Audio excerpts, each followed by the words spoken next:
Welcome back to another Sketchbook video. This time I'll be touring Sketchbook 11.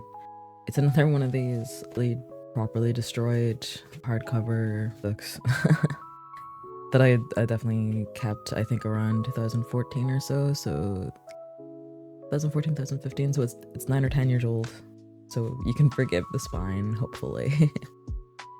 So I'll just get straight into it. So we're starting off with just a scribble page. I think a lot of the time when I was starting sketchbooks, and I think a lot of people do this, I am so afraid of the first page of a sketchbook because it gives an impression of you as an artist. It's the first thing somebody sees. It's like the first line in a novel, right? People decide whether they want to keep reading depending on the quality of this. And I think a lot of people, myself included, skip this first page just to abandon that expectation. When I continue doing sketchbooks now, like 10 years later, I know in my current sketchbook I just started drawing on the first page. It's not like a beautiful splash page like some really talented artists do. It's just drawings, but at least I think once you get that first mark down, something, not necessarily this being the first mark, because I don't know what this says about me as an artist, but maybe it does say more than I mean it to. So the first actual drawing in this book is a little Newt Geisler from Pacific Rim and a little kaiju. I think it was probably that I was going to make a charm. This was around the time that I'd started my coffee business where I was making random coffee blends. Kind of, I guess, inspired by Tara McGee, who was doing Fandom Teas. I was doing Fandom Coffees. And one of my first flavors was Kaiju Blue Mondays. And I painted Newt and a couple of little baby kaiju for the label. And I think this was maybe like building into that around that time, probably. If you've seen some of my other tours, I've talked about one of my best friends in the world, which is this person. Her little sister even ended up in the last book where I was drawing a birthday present for her, and I think I must have been visiting them, and this is just them deadpan and then laughing, because they did that quite often. I don't think this is a bad likeness of them actually as well, so I'm not mad about that. I think I mentioned in my last video as well, I had quite a few printouts of digital work. One of them was a Welcome to Night Vale comic that I did for one of the, I can't remember what they call it in the podcast, but it's the music interlude. And this is one of the big songs from early on that got really popular. And this was my plan for the animated comic that I wanted to make. This is sort of what the panel layout would look like. I didn't end up using an actual screaming part. This was my original idea for it, that the mouth would open and close. But I did do this where the pupils would dilate and the feet would lift off the ground. I'll put it up again. This, I'm not sure. It's maybe, I was doing some stuff for my brother's business at the time, so it could just be some plans for the social media. I was doing like social media management and some graphics and logos and things like that. This was probably something to do with like training. It looks like inappropriate work attire, that sort of thing, you know. Although, these are, I guess, just some little portraits, some headshots. I don't know if they're supposed to be anybody in particular as far as these go. It's just pencil and then some fine liners on these. I would say definitely from photo reference. This does say Dad 0213, but that's not my father. You are not the father. So I don't know. And then this is, I think I actually finished this digitally as well. This is Dina from Welcome to Night Vale holding a stapler after she met her double. It was just sort of an idea for what I thought she looked like, and I'll put the other piece up as well.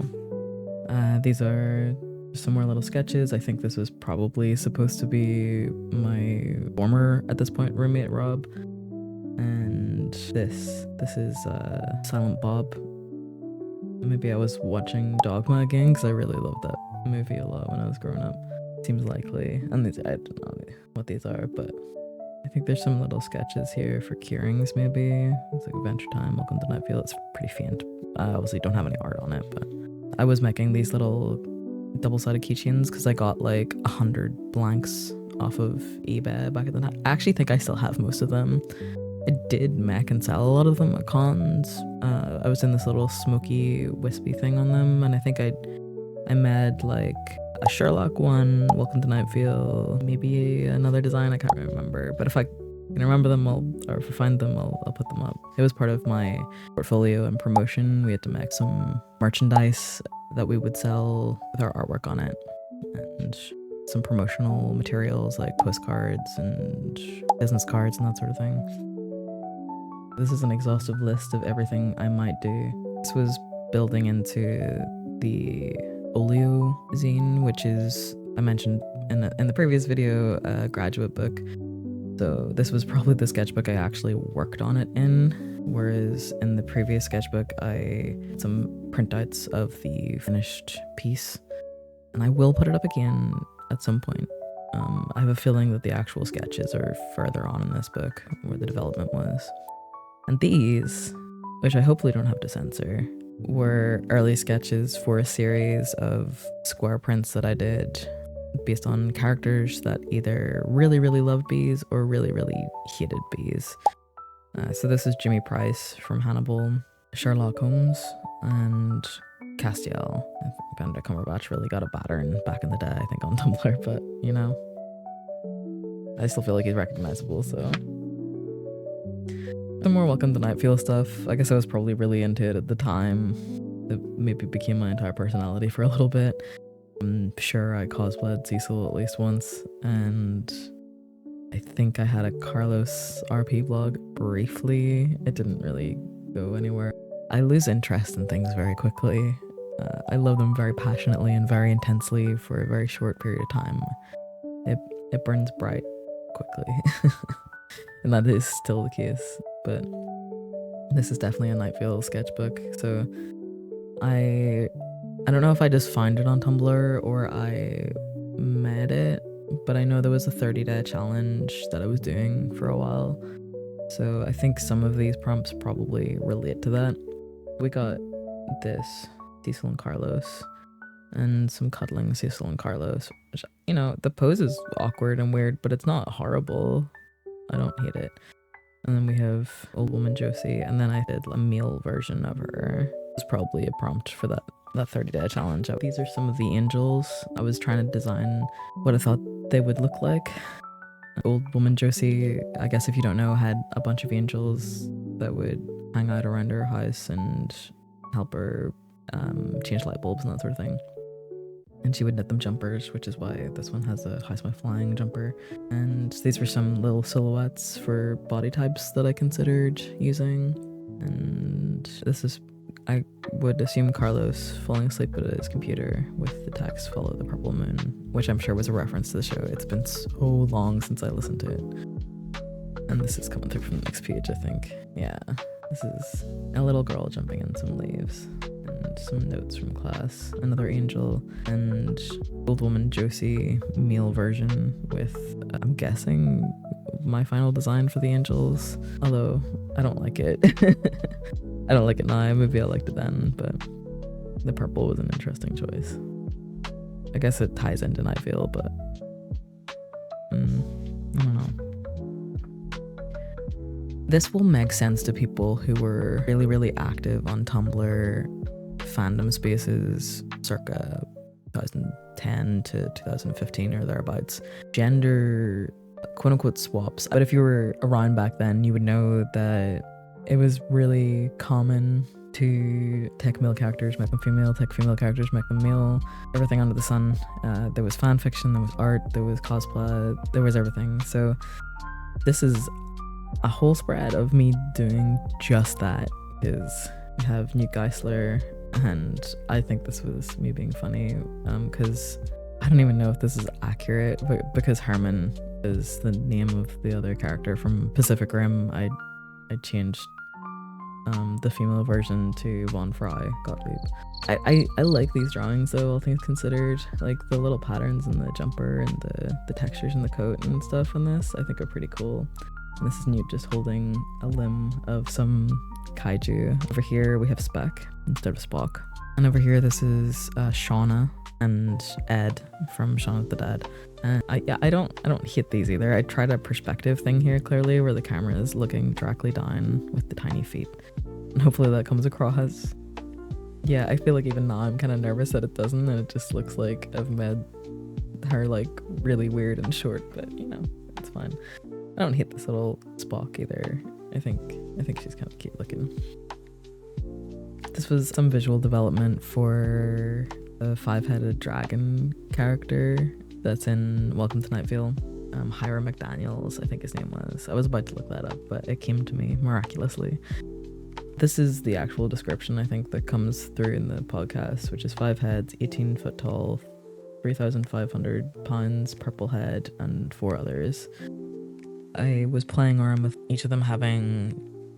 This is the 7 deadly sins, so I was thinking about making them one of those, or different elements, or the 5 senses, which I think the 5 senses is maybe what I landed on when I actually did the design. I was really struggling to fit them all into a composition. I did some studies of dinosaurs here and some little reptiles and different eyes to inform my final piece. And then I clearly changed tactics drastically. I don't know who they're supposed to be. That sort of looks like it was gonna be Jim and Sebastian from Sherlock. I have no idea. But I would say this looks a little bit like my friend from the start of the book, her stepdad, which is strange.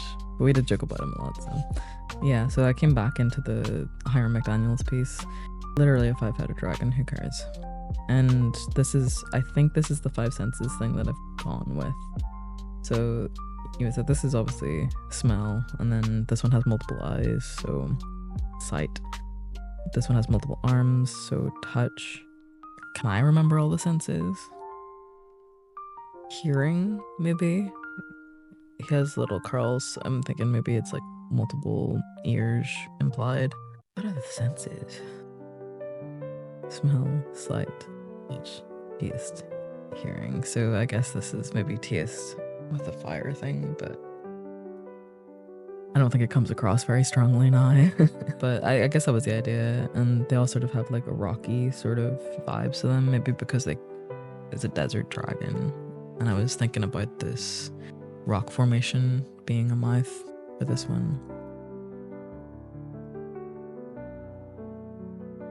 I'm gonna go ahead and guess that this was like a guest lecturer that maybe had come in. This looks like a name, Nicholas Andre or something maybe. But it seems maybe he was French, because there's some misquotes here that I've just written down. I'm assuming if I've drawn him this many times, so there's 2 people here, so there must be, and this is Kieran, my usual head of course. But there must have been 2 guest speakers come in, and either they were former students or guest lecturers, whatever. But they must have been pretty. If I drew them this many times, I must have really enjoyed looking at them. Regret it all. This looks like a sad passing of time comic.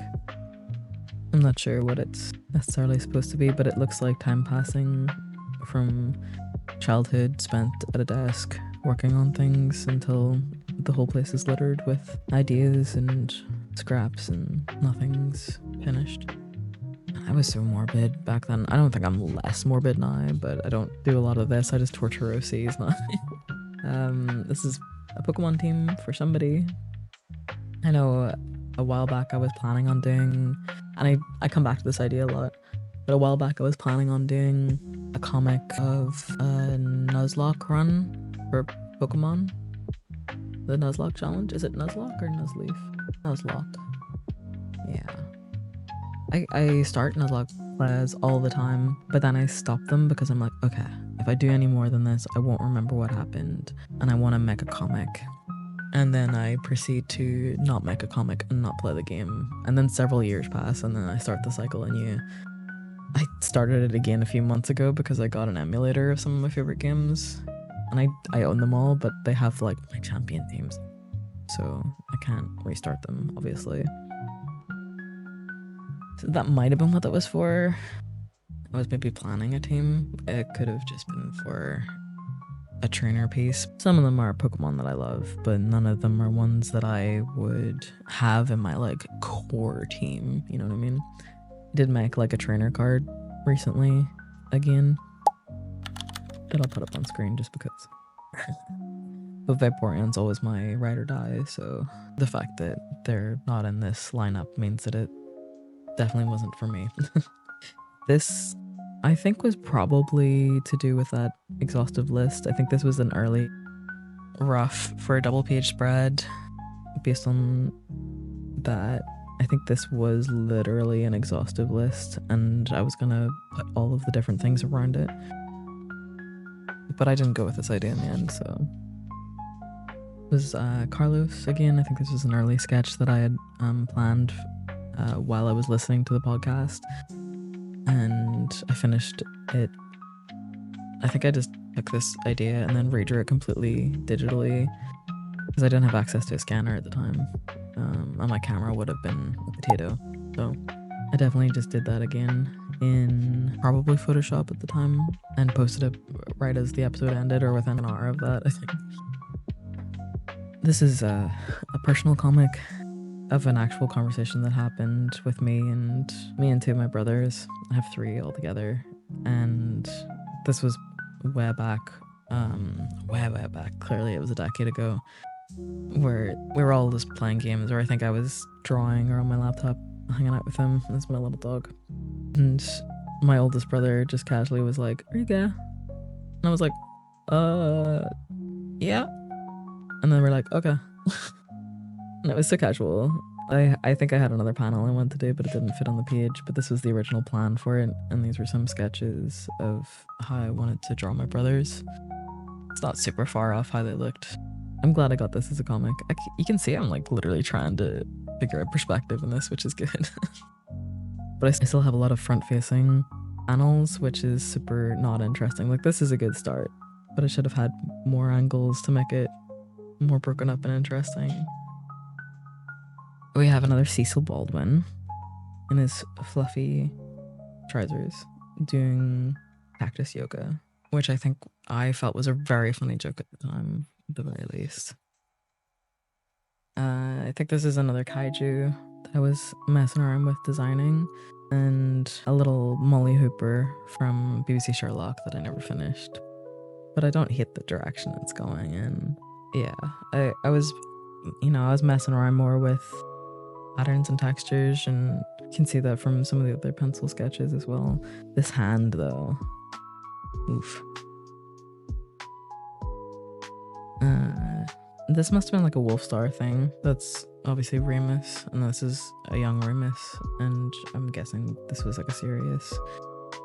I didn't finish, but one of my old roommates, Charlie, was really into Wolfstar, so I think there was like a huge fan fiction back in the day. I can't remember what it was called, but it was like the epitome of the Wolfstar fandom. It was like well beloved. I never finished reading it, but I know I started it on my friend's recommendation, and I could have maybe I was reading it, and that's what this was based on. I remember at this point in my university career, things were starting to get like a little competitive in the studio, where we would always sketch while we were listening in a lecture. I think a lot of the people that get into art are people who retain information better when they're doodling. And I would take notes on the side, obviously. But this was a piece that I was starting to draw that I really liked how it was going. So I basically saved it. So I started working on it. I was like, this is good. I'm gonna wait. And I left this page blank. And then I continued to work on it while I was in the studio so that people would see me working on something that looked kind of cool, kind of impressive, a little concept. Not necessarily that they would know that it was Castiel raising Dean from perdition, or something like that. Whatever the line was. I got, a couple people were like, ooh, that's pretty cool. I wanted them to know that I wasn't like as much of an underdog as they probably, or I felt they thought I was, because I thought this was cool and I never finished it. So that really says a lot. So, Olio. These were layouts for the different ideas that I had that I might want to do. this is the one that I actually went with, which was the robot and dragon fight. I had some sci-fi female mechanics. I wish I had gone with this because I think that would have been cool. Falling Through the Sky, which I don't remember this prompt, but I did do a piece like this a few years back for TMA scene that was coming out that was doing a ear swap. Bar Bridge tourists, alt angle on that. A bar scene with a child and a crocodile. This is like F and L. I don't know what F and L is anymore. Fear and Loathing. Oh, yeah, come Fear and Loathing. That makes sense. And just a canyon with a bunch of weird, unexpected things. And maybe this is like an alien thing. It says black goo but blue neon strips. Not entirely sure what that was, but so these are some of the early sketches of the robot design. I think I had a pretty clear idea of what I wanted the robot to be in my head, which was just like a toy that was really big. The scene really made me think of childhood imagination sequences you would get in movies. I don't think my imagination was ever this strong when I was a kid, or how they do it in like Pixar films and stuff, but I wanted it to be like a toy in an epic battle. I also started drawing some little lizards from reference. I think I had some photographs of the taxidermy ones in the studio that I showed in previous videos. And then I had some ones I found online. I was trying to figure out what I wanted the dragon to look like. And these are some little silhouettes of the robot, but they're more just negatives to show me that I was on the right track. And yeah, these are just some little doodles. This is 2014, of course, so January 2014, right after Christmas. And we were definitely starting to work on market ourselves, how to sell ourselves, what we wanted our stuff to look like, what we wanted to do in our futures. And they were trying to get us set up on as many things as possible. So they were really encouraging us to try things and do things. And so Zazzle, Redbubble, and Society 6, what's it called? Places where we could sell our work, basically. And then I think these were Inky Littlefinger, Stripe Print, Lulu, Blurb. Either places you could get things printed or maybe agents or something like that. And it's just some more little dragon concepts. And then this is all notes from uni, and I've just scattered in some little doodles. This is my OC Callie from the Junkie Doubt comic, and some little kaiju and a little ghost puppy or something, maybe. Some little guys.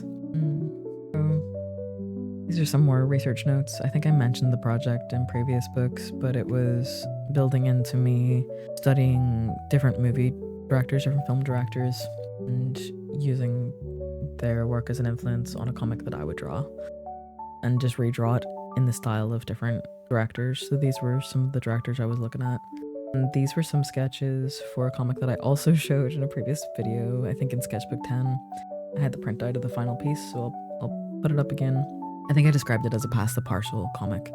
So I would get the last panel of the artist before me, and I would do a 3-panel comic, and then pass the last panel off to the next person and send the full 3 to whoever was organizing it. And then I think the idea was that we would all link to each other's posts whenever we were allowed to post it. But I don't think it ever came to fruition.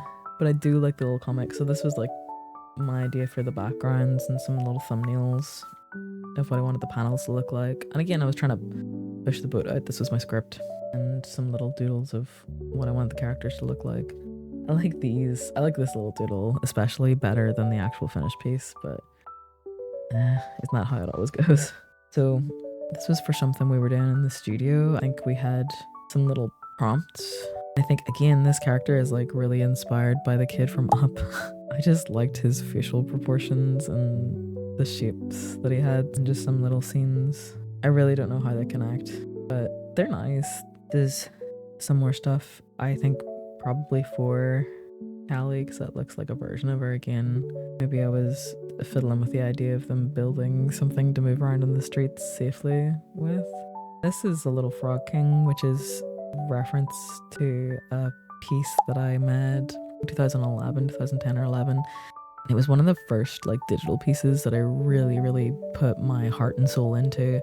A friend of mine on DeviantArt was running a competition for a character design where they would then make a plush of the winner.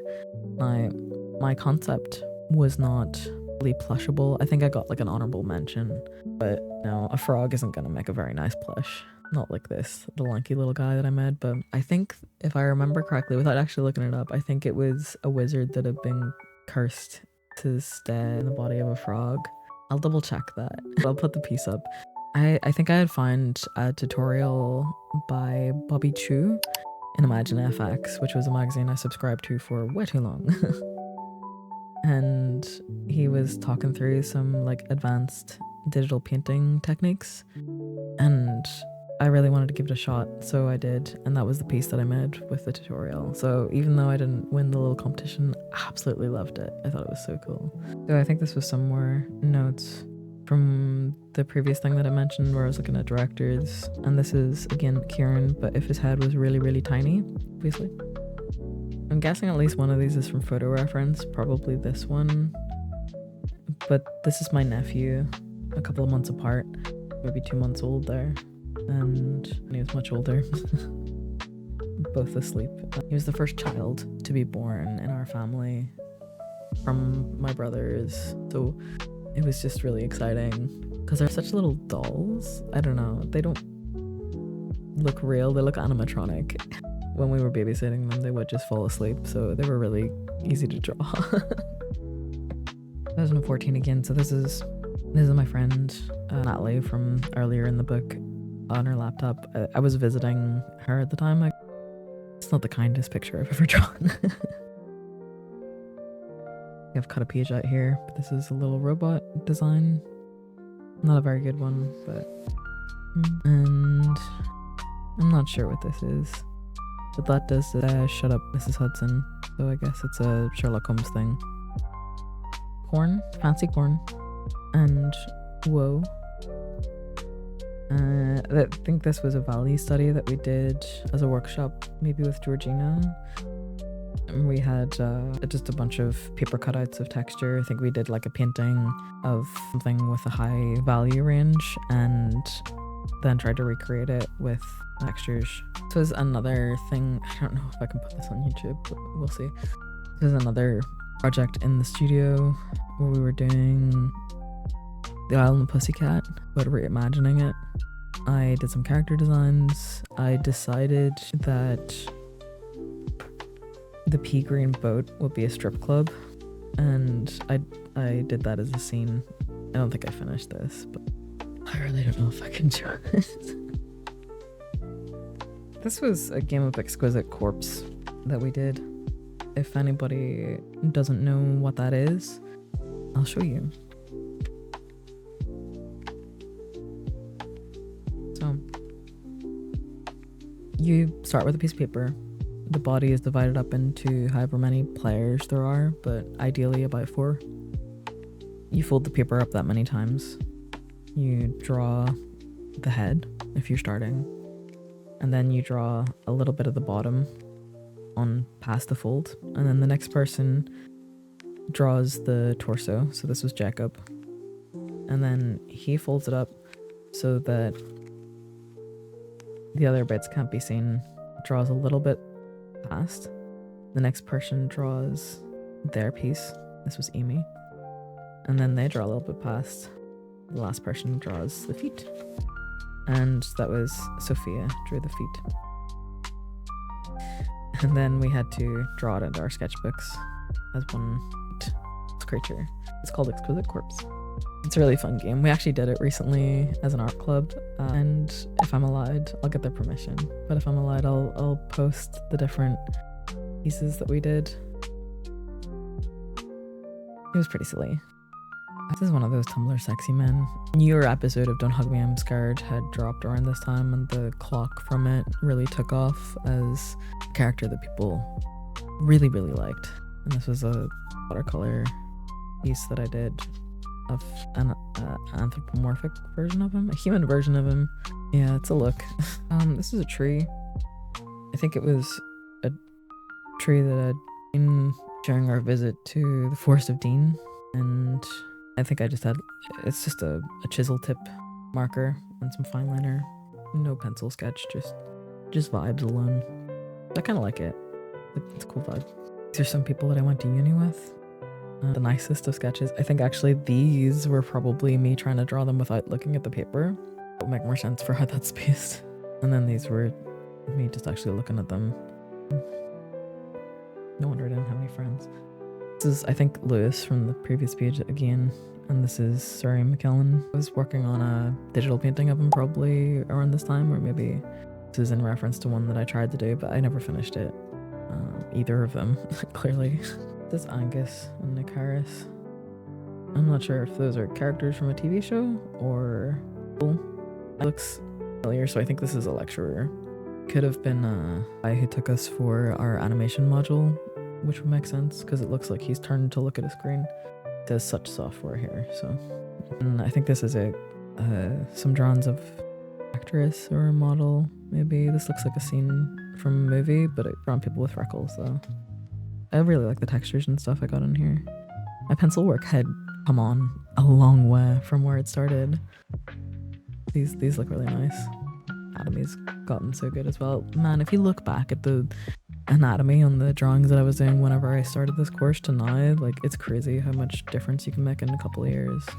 More pencil sketches. These two were definitely photo studies. This was not. This is Matthew McNulty as Seth and Misfits. And this must be like a Misfits AU with Jim and Sebastian. Or more fans, show yourselves. This is another thing that I've started and not finished, but it looks like a girl hanging upside down from her bed. Be just like a study in how hair falls, and then I give up on it after that. The room definitely didn't look like it was going anywhere positive, so... I might have mentioned this in a previous video, I actually can't remember. So Fight Club is my favorite movie of all time, and I come back to it again and again and again. But I think at this point in my life, having watched it a couple hundred times, and that is not an exaggeration because I would put it on every night, fall asleep to, I was following through on that Tumblr thing of gender swapping them all to see how it would change the tone of the story, and I was gonna do a comic of it, as I say about every piece of media that I like. So this is the narrator with longer hair, really. And then Tyler Durden type, and then I got annoyed at my own drawing where I've written tiny body, big head at plus art. It was supposed to be another narrator. You can see the pencil smudge is just transferred, but I don't know if I did Marla, but I know that I cosplayed my idea of what a male Marla singer would look like and called him Marlon. I did start writing a script for this, and I have recently revisited the idea of approaching the story again as if it was a trans allegory, but I haven't done anything with it, so yay. These are some little gym sketches. My friend Natalie and I had started a joint blog where we would answer questions as the Sherlock cast, but as if they were teenagers at school.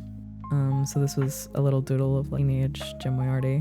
Would write the answers and I would illustrate them. So I think we only did a couple, but I'll maybe put some of them up just for fun.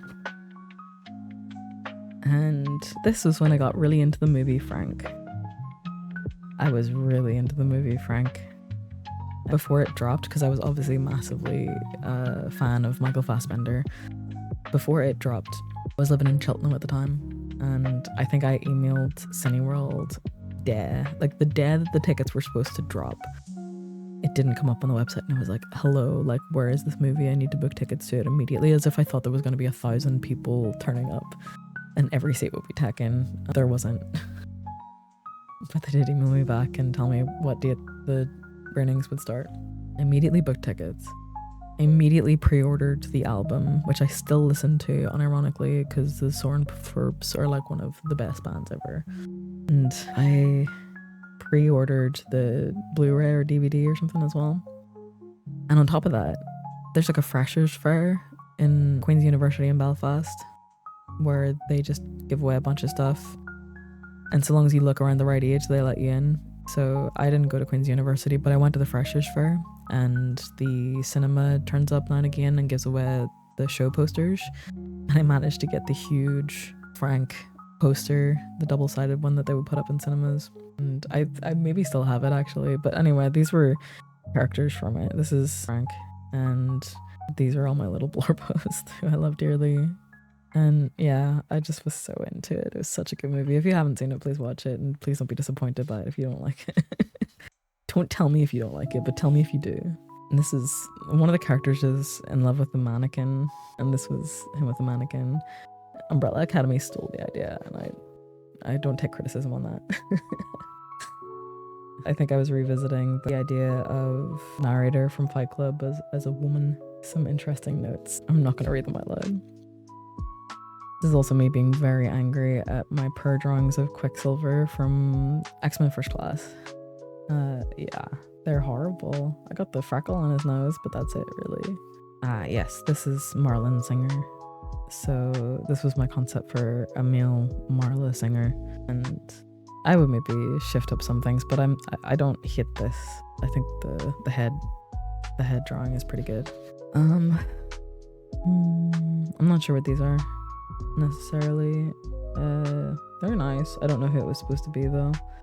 I think this was supposed to be Creep, maybe not. I'm actually not sure. It could be anybody. The anatomy is jank though. This like giant hand in the background and then a small hand in the foreground, and legs, bend and hide legs ought not bend. The neck. Oh man. Okay. So these are some characters from the Pitch Perfect movie, possibly the second one. These are some OCs. They're kind of cute. This was maybe a superhero concept. And this is all Callie from my Junkie Dot comic. I think this was a painter, like an art student, Jim Moriarty. Because I was an art student. And that's cool. I might have finished this digitally if I did. That's a butt. And a lion character, I guess? Maybe it was me as a lion. It's fun because I joke all the time that if I had a first show it would be a lion because of my hair specifically. Also how lazy I am. I think that is supposed to be me. And I've done some little sketches of lions, and then these little spots on my leg. No, this is me again, but talking to one of my OCs. Creep, once more.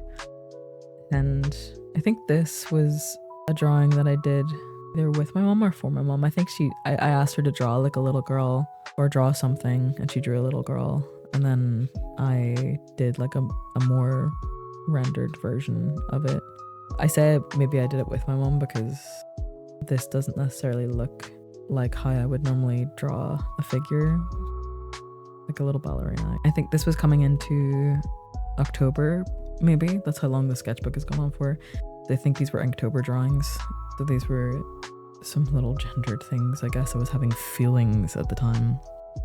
Where it says, I don't want to be a ballerina, I want to be a Power Ranger. And this kid is saying, how come she gets to wear a dress and I'm not allowed? This was an opening scene for Junkie Diet with the crashed ship and Callie on top. A little close-up of Callie, Carly from Lost, and Magneto, all in pen with blue line sketches underneath. I think this is me whispering into my friend's ear. And then these are Kit and Violet from the first season of American Horror Story, but with some funky colors because I only had certain markers, I guess, and I was being interesting with them. But I actually like how this looks. I think it's pretty cool. Even with how the inks have interacted and bled into each other, I think it looks pretty rad. I don't know if this is marker or it looks like those watercolor markers. That's pretty cool. Much pollution there is in them to get the lights and darks. But this is one of my really, really old OCs, Hazy. I've just redrawn. Or I guess it was part of Inktober as well. I might have colored these after I posted the line work though. So this was what I was talking about earlier with the Kaiju Blue Mondays. So this was my prep for a label and a little zombie thing. I think I was really into The Walking Dead. I still am. So that's I think a female Sebastian Morin, but in a zombie AU. And again, I don't hate the markers. I think it looks pretty rad. This is definitely watercolor. It's like some fawn versions of Jim and Sebastian. Again, I think I have the line work somewhere, maybe on my Instagram. And these just must have been some more sketches for future des, but I've maybe stopped doing Inktober at this point. So these are two characters from a BBC show from way back called In the Flesh, so Kieran and Simon, and it was like a gay zombie TV series, mini-series. And if you can find it anywhere, because I think there was only 2 seasons, 12 episodes, if even that. 9 episodes. There were 9 episodes, and they were so good. They were so good. This guy, the guy who played him, was also in Peaky Blinders, and I don't know if you watched Hollyoaks, he was in that for a really long time. It was Emmett Scanlon. Yeah. He was in Dairy Girls too, I think, for an episode. So yeah, he's really cool. And what was also really cool at the time was that I got onto a course doing special effects makeup, and the guy who was teaching the course was Davy Jones, who did the prosthetics makeup from this TV series, which I flipped out about because I had a huge crush on this guy at the time, and I was like, you were in his proximity. And he also pretty much headed up the special effects department for Doctor Who. It was just really cool. We did some pretty cool work, and if I can find the photograph, I'll try to post it. If not, and I think maybe there were probably some notes somewhere at some point, because I think I had the sketchbook while I was doing that prosthetics course. But watch In the Flesh if you can. It was really good. This is an Irish movie. It's called The Stag, but I think the American title is The Bachelor Weekend, because that's how it's on IMDb. But it was a 2013 movie with Andrew Scott, because obviously you can tell I liked Andrew Scott a lot. And it's a really, really good movie. There were these characters in it called Big Kevin and Little Kevin, and they were together, and I just really liked them. So I drew them. It does feel like it was maybe for Inktober though, because it's following that same pattern of like color pencil underline and then some nice decent inks. You can see I'm trying to get some texture in there for the furry hat, but I'm running out of time for Inktober. Every day is such a pain. This is a label for Sebastian Morin flavored coffee. Not flavored. It wasn't flavored like his body. He doesn't even exist. It was like a whiskey flavored. It was a concept for a label that I wanted to make for it. Some more life drawing, probably in a cafe. And I think that's it.